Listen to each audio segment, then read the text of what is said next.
No.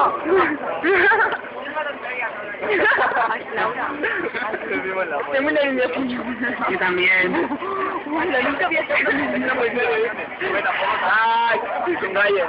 Con la vida, con altibajo, ¿me entiendes? La verdad. No, la verdad, la verdad es madre del c... Ya no hay remedio, ¿eh?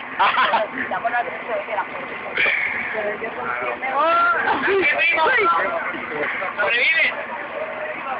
Sí.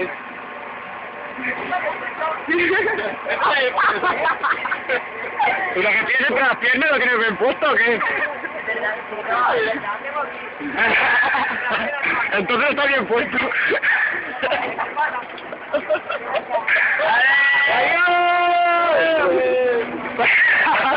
¡Oh, mira! A ver cómo ahora.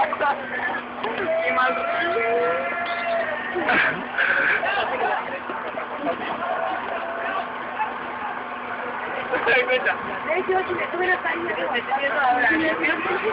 Yo llevo toda la cuarentena, o sea, yo me voy a ver mañana.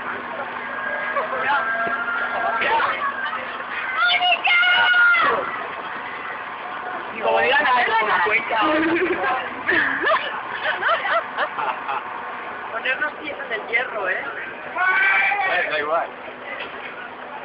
Ahí va, ahí va.